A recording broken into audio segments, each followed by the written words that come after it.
इसलिए आपके जीवन में जब भी शैतान आपको बोले, लोग आपको बोले, आपके आस पड़ोस के लोग बोले, परिवार के लोग आपको बोले निकम्मा है, बेकार है, किसी काम का नहीं है, तेरे बस का कुछ नहीं, तू कुछ अच्छा काम अपनी जिंदगी में नहीं कर सकता और तेरी जिंदगी का कुछ होने वाला नहीं, तब परमेश्वर के वचन को याद करना, परमेश्वर ने मुझे मां के गर्भ में रचने से पहले चुना है, उसने मुझ पर अपना चित्त लगाया है और उसने कहा तू मेरा ही है और उसकी एक बहुत बड़ी योजना मेरी जिंदगी से है और वो मुझे अपनी महिमा के लिए इस्तेमाल करने वाला है।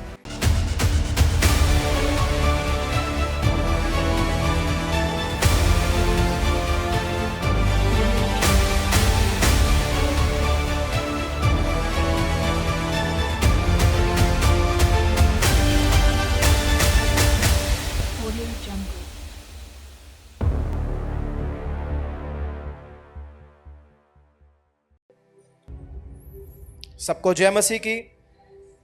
मैं प्रभु यीशु मसीह के नाम से आपका स्वागत करता हूं और आज की सुबह मैं परमेश्वर का धन्यवाद करता हूं कि प्रभु हमारे बीच में। कितने लोगों को विश्वास है प्रभु यहां है? एक बार जोरदार तालियां बजाकर हम उस सच्चे और जीवित परमेश्वर का धन्यवाद करें। हालेलुया। परमेश्वर सच में दया करने वाला, अनुग्रह करने वाला और कृपा करने वाला परमेश्वर है। आमीन। बहुत बार हम हालातों को, परिस्थितियों को, अपने आप को देखकर निराश हो जाते हैं, हताश हो जाते हैं और ये सोचने लगते हैं कि अब कुछ नहीं हो सकता, मेरा जीवन ऐसा है, मेरे घर के हालात ऐसे हैं, मेरा भविष्य अच्छा नहीं हो सकता, मेरा जीवन आशीष से भरा नहीं हो सकता, मेरा परिवार कभी बदलाव को नहीं देख सकता, मेरी पढ़ाई ऐसी है, मेरी हाइट ऐसी है, मेरा रंग ऐसा है, मेरा परिवार ऐसा है, मेरा फाइनेंशियल बैकग्राउंड ऐसा है। बहुत सारी चीजों में जब मैं खुद को और अपने हालातों को देखता हूं तो निराशा नजर आती है। हालेलुया। लेकिन आज आपको एक बात बोलना चाहता हूं, अगर आप परमेश्वर पर भरोसा रखने वाले व्यक्ति हो, अगर आप परमेश्वर के पीछे चलने वाले व्यक्ति हो, अगर आपने अपनी लाइफ का कंप्लीट कंट्रोल परमेश्वर को दे दिया है, तो आपके जीवन से परमेश्वर अपनी बड़ी महिमा को लेने के लिए जा रहा है और आपके जीवन में परमेश्वर की बहुत बड़ी योजना पूरी होने वाली है। हालेलुया। आपकी पढ़ाई कितनी है, आप कितने पैसे वाले हैं, आपकी शक्ल या सूरत कैसी है, आपका शरीर कैसा है, आपका परिवार कैसा है, आपके हालात कैसे हैं, आपकी सोच और विचार कैसे हैं, इनसे परमेश्वर को फर्क नहीं पड़ता, क्योंकि इन सब को बनाने वाला परमेश्वर है। आमीन। जिस दिन परमेश्वर ने आपको बनाया, आपकी मां के गर्भ में आपको रचा, बाइबल बोलती है मां के गर्भ में रचने से पहले परमेश्वर ने आपके ऊपर अपना मन लगाया, अपना चित्त लगाया। आप यीशु मसीह को आज जान रहे हो। आज किसी को कुछ दिन हुए, किसी को कुछ हफ्ते, किसी को कुछ महीने, हो सकता है कुछ साल से आप यीशु मसीह को जानते हो, पर यीशु मसीह आपके पैदा होने से पहले आपको जानते हैं। आपको किस घर में पैदा करना था ये यीशु मसीह ने डिसाइड किया, आपकी लाइफ को कैसे चलाना था परमेश्वर ने डिसाइड किया। अब आपकी बारी है, आप अपनी लाइफ का कंप्लीट कंट्रोल परमेश्वर को दें, ताकि परमेश्वर की वो योजना जो आपके पैदा होने से भी पहले परमेश्वर ने बनाई है वो आपकी जिंदगी में पूरी हो जाए। आमीन। आप परमेश्वर के चुने हुए व्यक्ति हैं, आपसे परमेश्वर प्यार करता है, आपके परिवार के लोगों पर आपके कारण परमेश्वर की बड़ी दया होने के लिए जा रही है और आपके जीवन के हालातों को परमेश्वर बदलने वाले हैं। आमीन। आज पाम संडे है। पाम संडे का मतलब खजूर की डालियों का रविवार। अगर इसका इतिहास देखेंगे बाइबल में 2000 साल पहले क्या घटना हुई थी, आज उसके बारे में बाइबल से पढ़ेंगे और आज के दिन प्रभु यीशु मसीह ने क्या क्या किया और हमारी जिंदगी में उससे संबंधित क्या होने वाला है आने वाले दिनों में, आज परमेश्वर अपने वचन के द्वारा प्रकट करेगा। क्या आप उसे जानना चाहते हैं? कितने लोग जानना चाहते हैं? वचन परमेश्वर की आवाज है। बहुत ध्यान से परमेश्वर के वचन को सुनना है, क्योंकि आज का वचन आपके लिए बहुत खास होने वाला है। आमीन। लूका रचित सुसमाचार अध्याय 19 उसका 28 वचन से लेकर 40 वचन तक। लूका रचित सुसमाचार 19 अध्याय 28 से लेकर 40 तक हम पढ़ेंगे। जितने लोग बाइबल लाए हैं वो निकालें। अगर आपके पास आज बाइबल नहीं है तो बहन जो स्टेज से पढ़ेंगे आप बहुत ध्यान से उसको सुने, ताकि इसके बाद जब वचन का प्रचार हो आप उसको समझ पाए। ये बातें कहकर वह यरूशलेम की ओर उनके आगे आगे चला। जब वह जैतून नामक पहाड़ पर बेतफगे और बेतनियाह के पास पहुंचा, तो उसने अपने चेलों में से 2 को यह कह के भेजा, सामने के गांव में जाओ और उसमें पहुंचते ही एक गधी का बच्चा जिस पर कभी कोई सवार नहीं हुआ बंधा हुआ तुम्हें मिलेगा। उसे खोलकर ले आओ। यदि कोई तुमसे पूछे कि क्यों खोलते हो, तो यह कह देना कि प्रभु को इसका प्रयोजन है।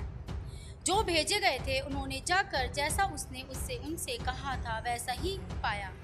जब वे गधे के बच्चे को खोल रहे थे तो उसके मालिकों ने उनसे पूछा, इस बच्चे को क्यों खोलते हो? उन्होंने कहा, प्रभु को इसका प्रयोजन है। वे उसको यीशु के पास ले आए और अपने कपड़े उस बच्चे पर डालकर यीशु को उस पर बैठा दिया। जब वे जा रहा था तो वे अपने कपड़े मार्ग में बिछाते जाते थे। निकट आते हुए जब वह जैतून पहाड़ की ढलान पर पहुंचा, तो चेलों की सारी मंडली उन सब सामर्थ के कामों के कारण जो उन्होंने देखे थे आनंदित होकर बड़े शब्द से परमेश्वर की स्तुति करने लगी। धन्य है वह राजा जो प्रभु के नाम से आता है। स्वर्ग में शांति और आकाश मंडल में महिमा हो। तब भीड़ में से कुछ फरीसी उससे कहने लगे, हे गुरु, अपने चेलों को डांट। उसने उत्तर दिया, मैं तुमसे कहता हूँ, यदि ये चुप रहे तो पत्थर चिल्ला उठेंगे। आमीन आमीन। यहाँ लिखा है, यीशु मसीह जैतून नामक पहाड़ पर जब पहुंचे, 2 जगह हैं, बेतफगे और बेतनिया। जब इनके पास यीशु मसीह पहुंचे तो यीशु मसीह ने अपने 2 चेलों को आगे गांव में भेजा और बोला, वहां पर एक ऐसा गधे का बच्चा बंधा होगा जिस पर आज तक कोई नहीं बैठा है, उसको खोल कर ले आना, और अगर कोई तुमसे सवाल करे कि तुम इसे क्यों खोल रहे हो, तो बताना कि परमेश्वर को इसका प्रयोजन है, मतलब परमेश्वर को इसकी जरूरत है। बोलो हालेलुया। एक ऐसे गधी के बच्चे को परमेश्वर अपने लिए इस्तेमाल करना चाहते हैं जिस पर आज तक कोई बैठा नहीं है, जो अभी तक इस्तेमाल नहीं हुआ है, और उसके ऊपर बैठकर यीशु मसीह उन चीजों को पूरा करना चाहते हैं जो यीशु मसीह के आने से सैकड़ों साल पहले भविष्यवाणी की गई थी। आमीन। ध्यान से सुनो, यीशु मसीह के पैदा होने से पहले उसके पैदा होने की, उसकी मृत्यु की भविष्यवाणी हो चुकी थी सैकड़ों साल पहले।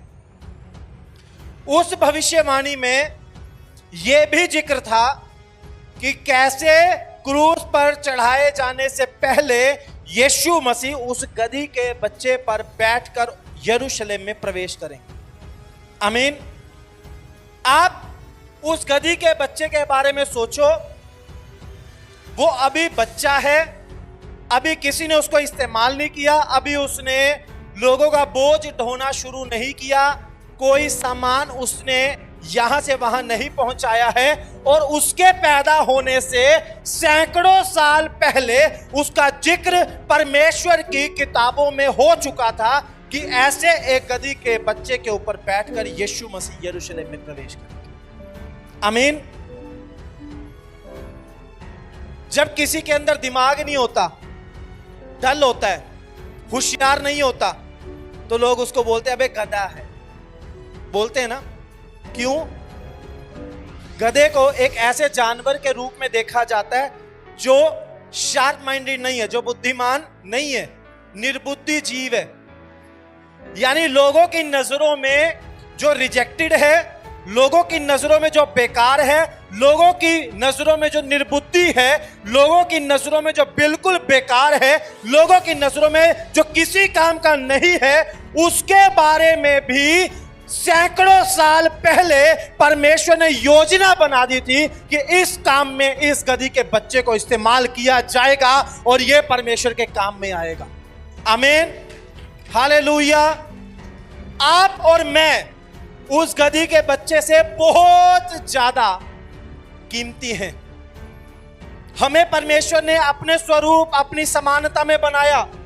सारा कुछ इस दुनिया में जो कुछ हमें दिखाई देता है, मनुष्यों को छोड़कर सब परमेश्वर ने अपने वचन से बनाया। पर जब आपको और मुझे बनाने की बारी आई तो परमेश्वर ने अपने हाथों से खुद रचा है, एक एक अंग को खुद डिजाइन किया है। इसीलिए आप देखो, आज इस दुनिया में करोड़ों, कितने करोड़ों लोग हैं, 600 करोड़ से भी ज्यादा लोग हैं, किसी की भी शक्ल मैच नहीं होती।